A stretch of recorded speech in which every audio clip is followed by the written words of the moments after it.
Hello, everybody, and welcome to the official start time of our webinar.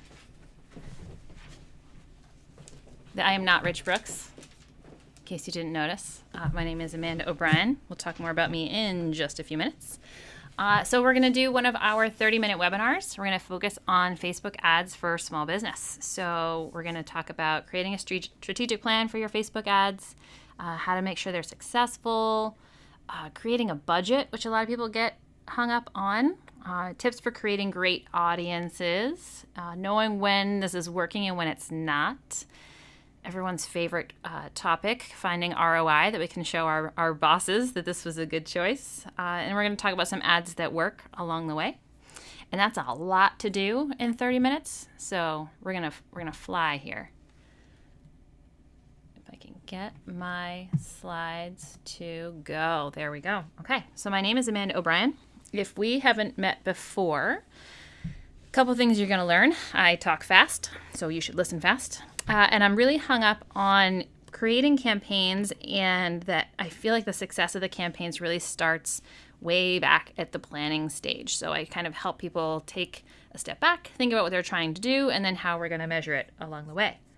I'm the Director of Marketing here at Flyte New Media, help put on the Agents of Change conference and Rich's podcast.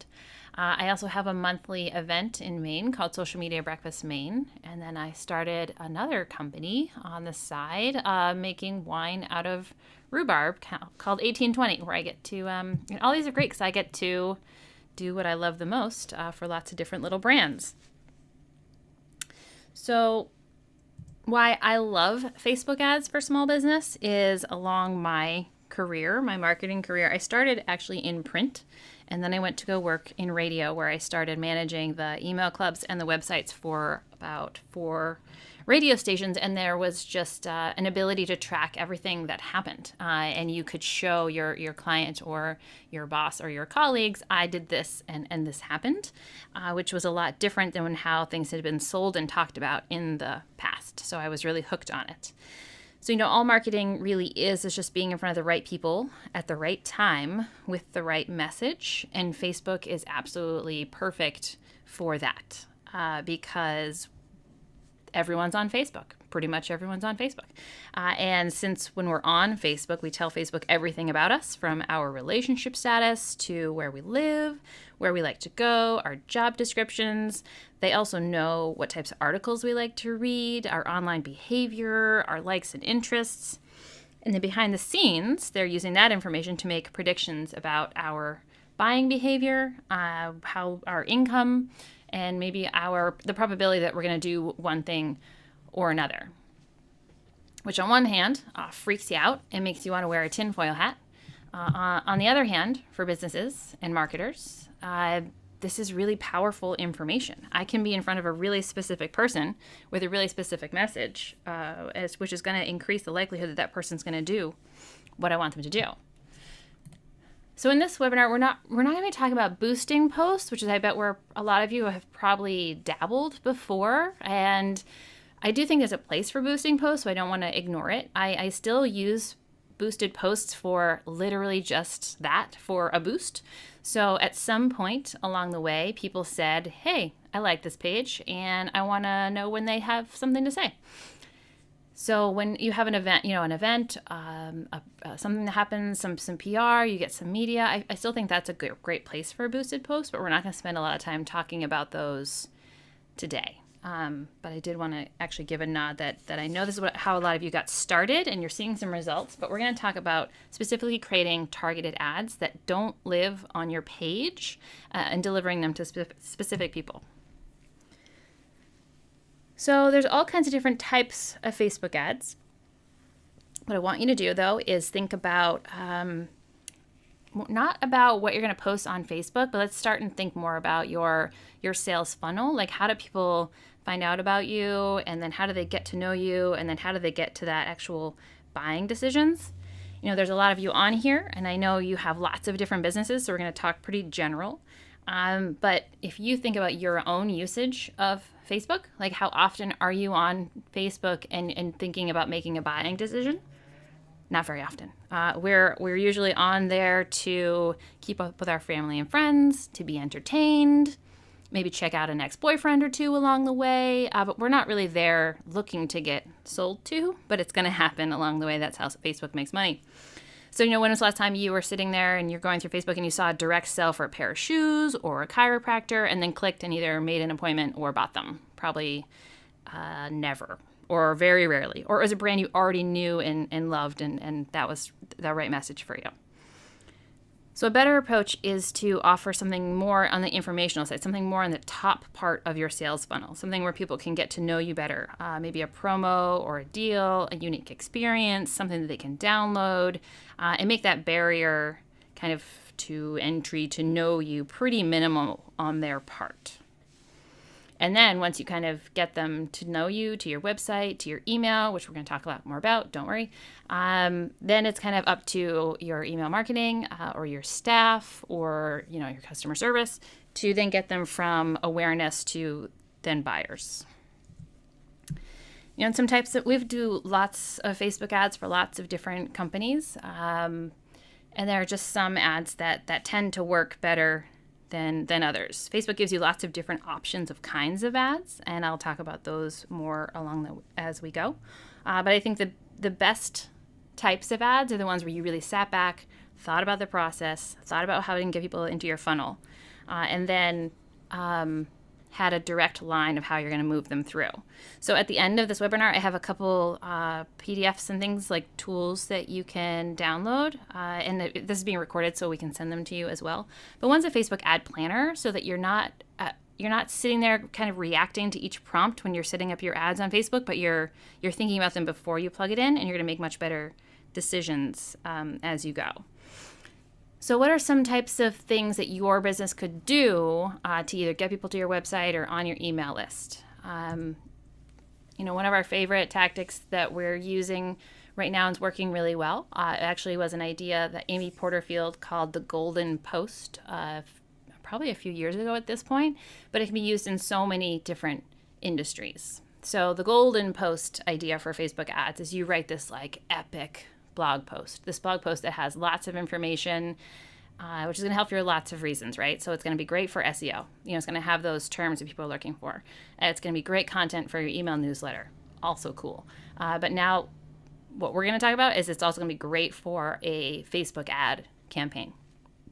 So put together this epic blog post, something people are asking you all the time. Give them lots of tools, resources, questions that they might have along the way. So you put that together, and then what's the next step? Like, what's the next thing to get people from awareness, from I need some information, from Googling something, to help them make their life easier? Like, how are you going to move them through? So what's like something that would complement that blog post? Would it be some type of calculator? Would it be a worksheet? Would it be a tool that they could use?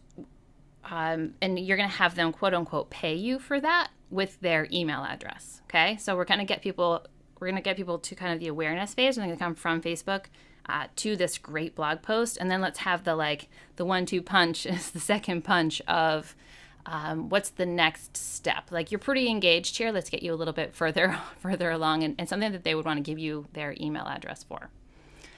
So then what we're going to do is going to create an ad for that blog post. And we're going to talk a lot about creating audiences in a little bit.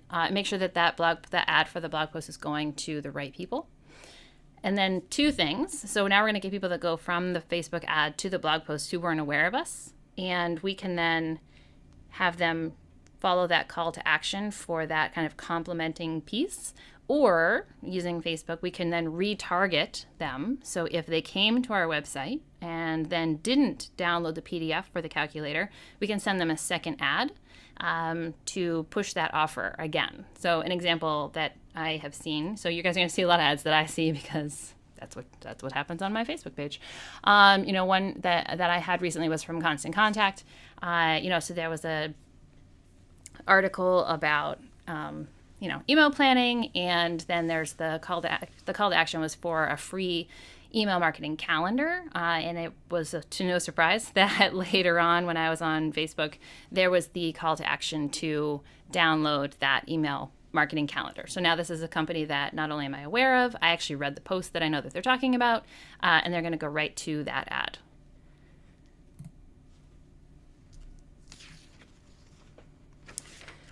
So when we're thinking about kind of setting that up, it's kind of just important to think about who you're trying to reach and what you want them to do. And Facebook's great and always changing and adding more things of different types of ads that you can have. We're going to talk about a couple. But, I think that we've all kind of heard of the brand awareness and reach ones, and that's the type of thing you're going to get if you're boosting a post, like just letting people know about you. But I'm more interested in kind of the traffic, the engagement, and like the lead generation, because I want people to go from Facebook to my website or to my email list. And when we're putting together this epic Facebook ad plan, we want to make sure we have everything set up along the way so that we're not just looking backwards and being like, how did that go? But we're thinking about how we're going to track it moving forward. So a couple of tracking pieces I think that everyone should have before they start is using Facebook Business Manager. So Facebook Business Manager is a more secure way to share access to your Facebook's business page without having to share passwords or connect personally, and you can just give people different levels. Again, at the end of this, I have some PDFs for you. One is a step-by-step guide on how to set up Facebook Business Manager, which will be helpful if you haven't used it before. Facebook Pixel. For some reason, the word pixel freaks people out. Don't be freaked out. It just means a little snippet of code you're going to put on your website to let Facebook know what happened after people left Facebook. So Facebook can tell you what they did on Facebook. They clicked on this, they went here, they liked that, they watched this. But once they click on something and leave, Facebook loses track of what they did. So they know what Amanda O'Brien does on Facebook, but if you put the Facebook pixel on your site, they can now know what Amanda O'Brien did when they got to your website. This is important because if we have kind of this golden post or this action we want people to take, using the Facebook pixel, we can say, Amanda O'Brien came to the site, but she didn't download the ebook. Amanda O'Brien came to the site, she did download the ebook, and we want to kind of keep track of what she does next. And then next one is Google Analytics. I think most people are probably aware, free tool from Google that you put on your site. And again, this is a back-end piece, and you can then tell how people got to your site and then also what they did. And then I think a lot of people more and more are trying kind of an e-commerce piece to their site or how they're going to sell their services. And we need to find a way to track people got from my website and did my thing. So sometimes you're going to have to be a little creative on how am I going to track that this sale came from the website, which came from our Facebook ad. So it could be as simple as talking to whoever answers the phone in your office and having them ask, how'd you hear about us? If it's kind of a bigger thing where people have to call and make an appointment, or there's like a free consultation piece or something like that. But you have to kind of think about what that's going to be, because you can track Facebook and what happens and how many people see it and click it and do something and how people go to your website. But you want to make sure you finish that last piece, because it's going to help you with a lot of decisions of how those people were on your site or on Facebook and then turn it into a sale.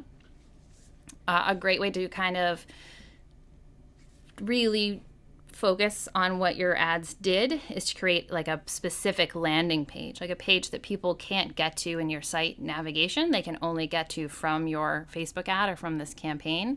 That can have a different URL. So when you're looking at your Google Analytics, you see 100 people came to this very specific page that you made for this thing. That's how they got there. And then the step that a lot of people forget is then if you have a form, like I want you to come to my site and I want you to download this ebook.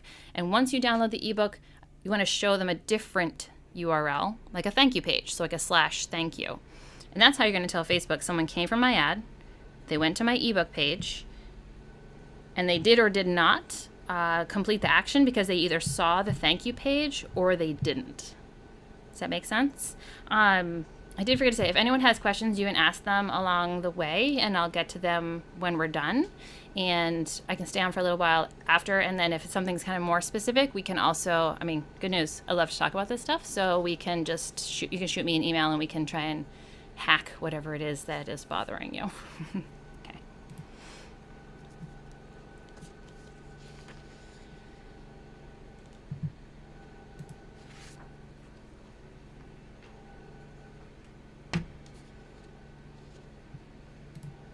going the wrong way.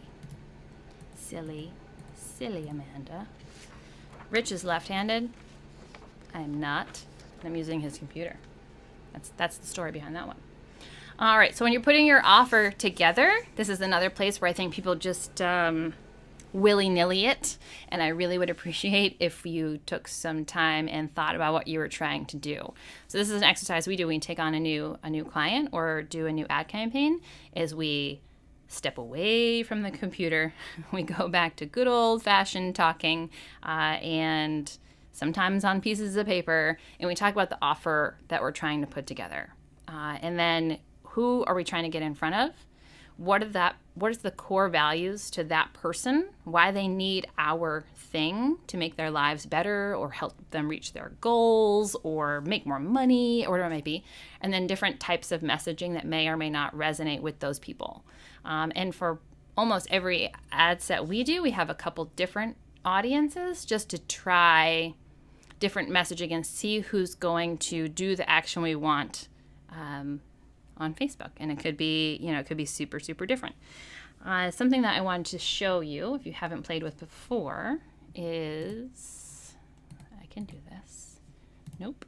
The audience insights. So if you go to facebook.com/ads/audience insights, that will show you a place where you can kind of dabble. You can put in some keywords or some competitors or your own page and see what kind of other qualities those people have. Creating an ad budget freaks people out. I'm not going to lie. No matter the business, it just seems to make people nervous. And what we typically do is we say, let's throw $100 behind this and see what happens. But I think if you go a different way, which we're going to talk about in a second, you're going to get much more out of this. And then you're going to know if it's working or not because you made kind of the predictions of what working looks like. So I totally get that this is a little uncomfortable the first time or second time or third time, but it gets easier every time that you do it. So you want to come up with what your revenue goal is for this. So we want to put together our Valentine's campaign based around this product, and we're hoping to make $1,000. And then how many sales is it going to take to reach that goal? So how many of those products will you have to sell to make $1,000? You can go historically to see how many times people generally maybe convert on your website or download your thing or whatever it might be, and just plop that in for now. How many leads typically turn into sales? And just those couple pieces of information are going to help you determine pretty much everything else moving forward from here. It's going to determine what your cost per lead is. Then you can get into they can make your budget. I actually made a Facebook. It's super simple, so let's not make fun. Just a Facebook ad calculator, which that's another thing at the end of this. It's just you can see this is just in Excel, but just kind of going through these business pieces of information that actually then turn into what I'm going to need to spend on Facebook. And again, this is difficult the first couple of times, and then you're like, oh yeah, and then you're just going to fly through it because it's not guaranteed, but it's going to help you analyze if this is working or not. Because I think we get hung up on I spent $500 and so many people saw it, and my mom commented on it, and so-and-so shared it, But I care less about your mom commenting on it and more on the fact that you sold as much as you wanted to. And then it's going to tell you how much spend you're going to need to use to reach kind of that goal.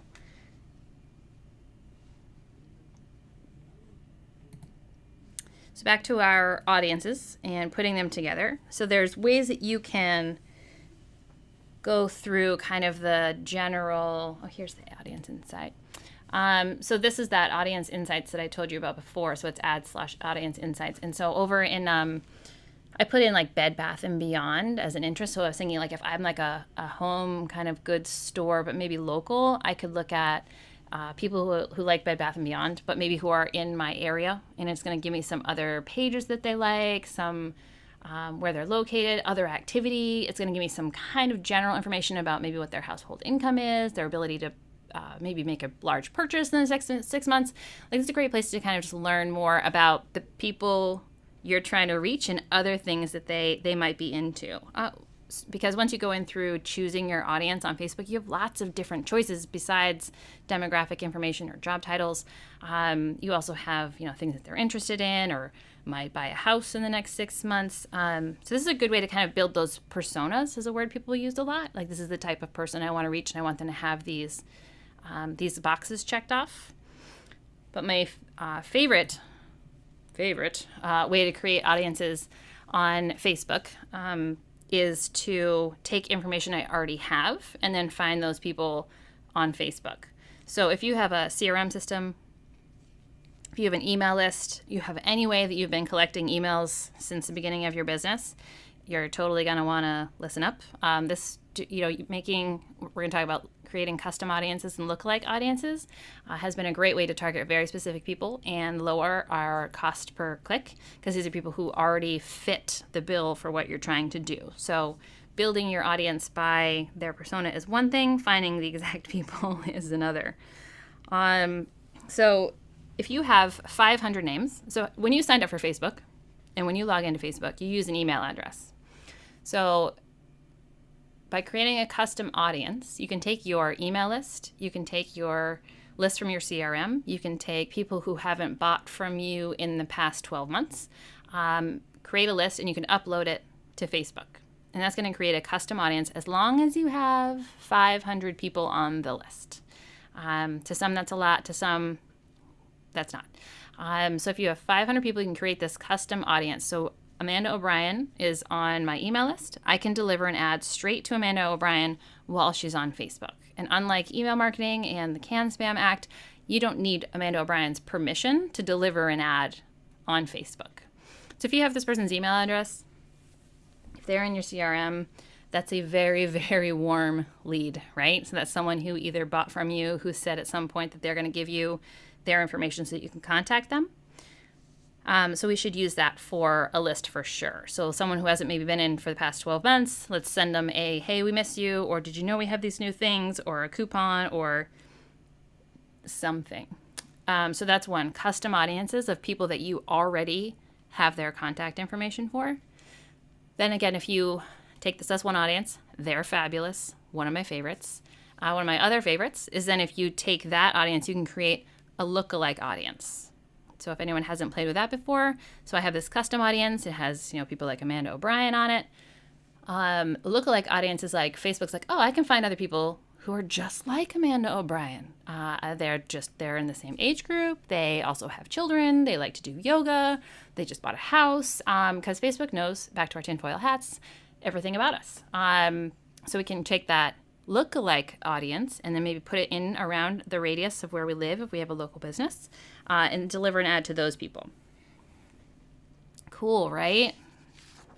It's either like the coolest thing or the freakiest thing, depending on what you're into. So back to creating your ad. So we've told Facebook, and we've sat back, we have a budget, we know what we're trying to get people to do. Maybe we have this golden post, maybe we have an ebook, maybe we have an offer. We're going to tell Facebook that we want them to go doing this, and we're going to spend this much money, and we're trying to reach these people because we did our homework, and we're great. So you're going to create your ad. So we are staring into the face of Valentine's Day. So I was thinking of that while I was putting this together. We have a great local company that I love called Chart Metal Works that takes nautical maps and they put them on necklaces and keychains and coasters and, in this case, cufflinks.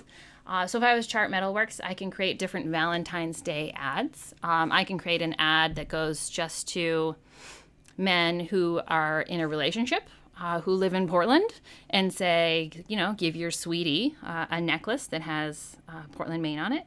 I can send an ad to single women, and I don't know if you've heard of Galentine's Day, but it's the 13th, so it's when you're supposed to give your best friend a gift. I can create a Galentine's Day ad, and deliver again just as like single women, or I thought this one because again you're seeing my ads and who I am. So for this ad's delivered to a woman, so getting a Valentine's Day gift for him, and I didn't know they had cufflinks. So way to go, Chart Metalworks. That totally worked on me. put together, now you have your audience, your ad, you have your budget, and then you have to put together the creative, which is either your favorite part or not. And I want to talk about split testing for a second. So you can put together, now that we have our offer, we can test different things. So if you're hung up on the right way to say it or the right image, this is what we do is we'll create 2 ads and we'll test different pieces. You can test the audience, you can test the image, you can test the headline, you can test the call to action, put a very small budget behind it, and then see which one is winning, and then put the rest of your money behind the winning ad, right? So this is a split test we did for Shabig Island Inn, and we tested our audiences. So we had one audience that was people that lived in Maine, and promoting kind of the end of the season rates that they had, and another audience people who didn't live in Maine, but who liked Maine. And we tried to see who then would come and who was most apt to book from the ad. So fun fact, the audience in Maine, which makes sense after the fact, were the people that came and clicked and read and stayed on the site for a while and booked, because it is the end of the year and you're not planning a big summer vacation. It's like a little staycation. So definitely recommend, if you're going to put together ads, to try different things, and you can split test them. Since it's Facebook and they know everything, you have analytics behind what's working and possibly what's not. So here's what I recommend is you put together your ad, which you've thought about. After 24 hours, I'll go in and I'll check our relevancy score. So that's the far right there, and just make sure nothing is totally wonky. So you're being measured on a scale of 1 to 10, 10 being the best and 1 being the worst, to see how relevant this ad is to the audience that you said. So again, after 24 hours or so, let's just make sure this isn't a total flop. Like, let's make sure we're not getting a 1 or a 2 and this is just not resonating. It could mean that there was a mistake along the way or a typo. And then, are there things you can do to try and get a higher relevancy score? The higher your relevancy score, the lower your cost per click or per impression as well, because Facebook also just wants to deliver the best ads to the best people. I had a total laugh out loud moment when I was targeted for an ad that was talking about a Facebook ad optimizing tool, and you clicked on it and it was a straitjacket. The point being, you can go in and change these all the time, but you're going to get better information if you let them run. So even if you let it go, do that 24-hour check and see what's working. Make sure there's no major mistakes. Then it run for a week, and then we'll have some information. Who is actually doing the thing that we wanted, who is just seeing it but not doing anything, and then we can take that and make some better decisions for when we redo it. So we have, again, another super fancy tool here. We just have like a little scorecard. So we put the ad together. After 24 hours, we check on a couple metrics that are important to us. How many people clicked on it or did the thing? How many people did it reach? What's the cost per click? How much did we spend? The relevancy score, any sales or conversions, and then if we can, the cost per sale or conversion. After that 24 hours, I want to know if we changed anything, because that's going to change our results, and then let it go for a week, and then let it go for the rest of the lifetime, and try and see if we can then redo this ad or this offer later and see if there are metrics we can get down. So I want to get that cost per click down. I want to get the sales conversions up, and then we'll put together our fantastic ad after that. So, from the beginning, I'm talking about understanding what we're trying to do, who we're trying to reach, what's the thing that's going to show them that we're going to make their lives better. We're going to help them achieve their dreams. We're going to, this is why they need us. Like, what are those kind of appeals or offers that we're going to send to those people? What's that ad going to look like? What are the words those people are going to use? If you're hung up on the right copy to use, one of the best low-tech ways to find that out is to ask them. Like, if you have some new clients or clients have been in for a long time, like, what are the words they use? The words that they use generally make fantastic ad copy. And then put it all together and see what happens. So check after a day, then check after a week, let it run for the entire time. And then you're going to take that information and make some better ads the next time. So we're going to rinse and repeat. And that was 30 minutes. Boom.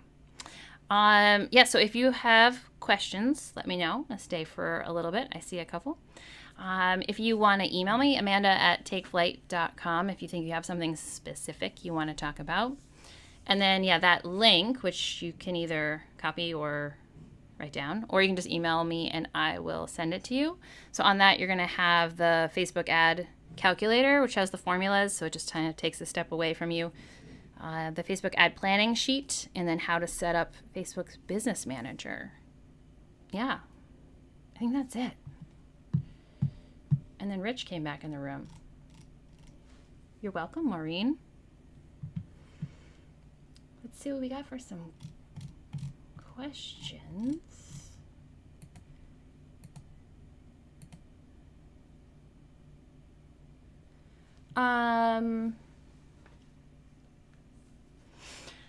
The name is KK. Asked for about the Facebook Pixel.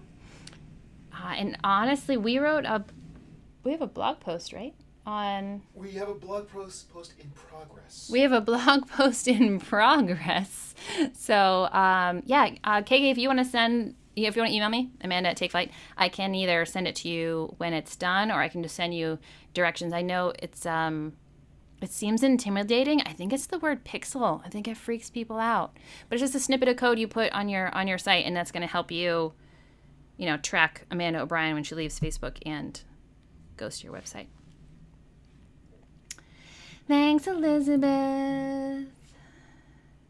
Oh, the Kathleen is asking the audience insights URL. Boop, boop, boop.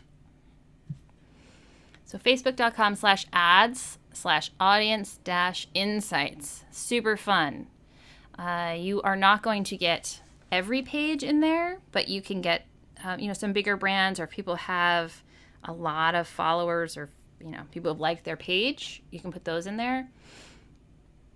Yeah, it's a fun tool. And this is how you can test your audience before you put your ad together. So talking again about how when you're putting your ad together, I just feel super reactive because you're getting that next prompt from Facebook. So this way you can go and get a general idea of the audience, how, test the age and the interests, and then you're going to have a better information when you go in and create the audience for your ad. Yeah, it's pretty fun.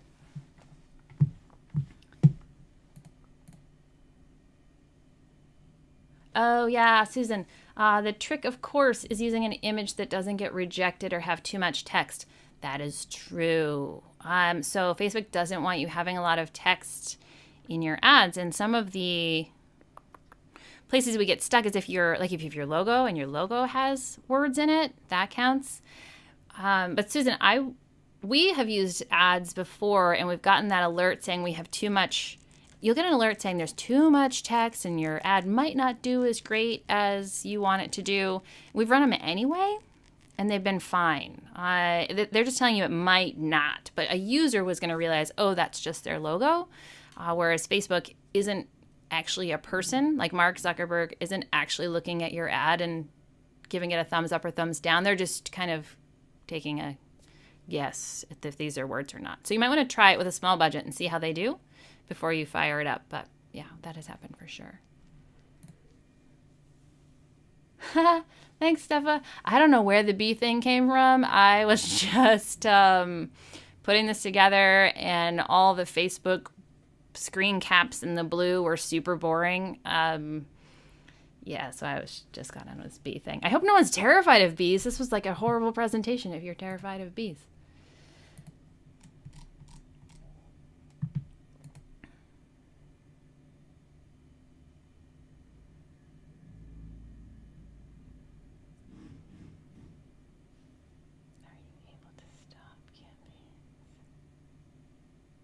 Oh, yeah. So questions if you're able to stop campaigns midstream. You totally can. Oh, it's like KK. KK, email me. We'll figure it out. I'll show you where that is. Yeah, the user interface and user experience is not fantastic. I agree with you. But once you do it a few times, then you know where where your things are. But yeah, send me an email, Amanda@takeflyte.com, and I'll show you where that is.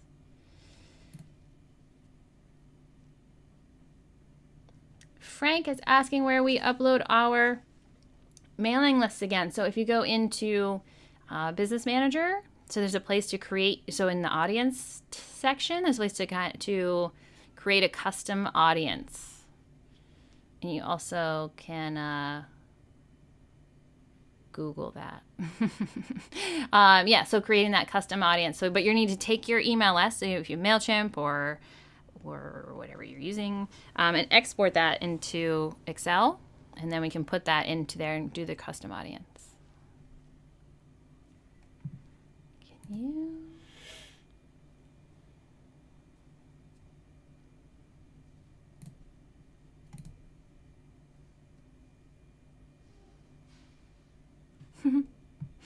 You guys are funny.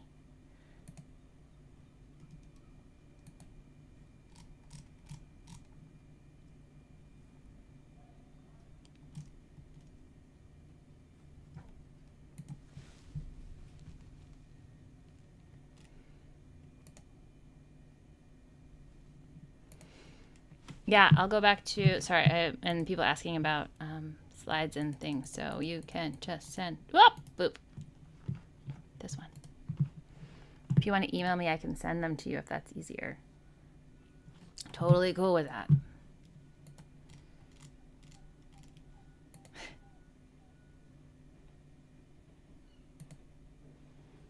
You're welcome, Kara.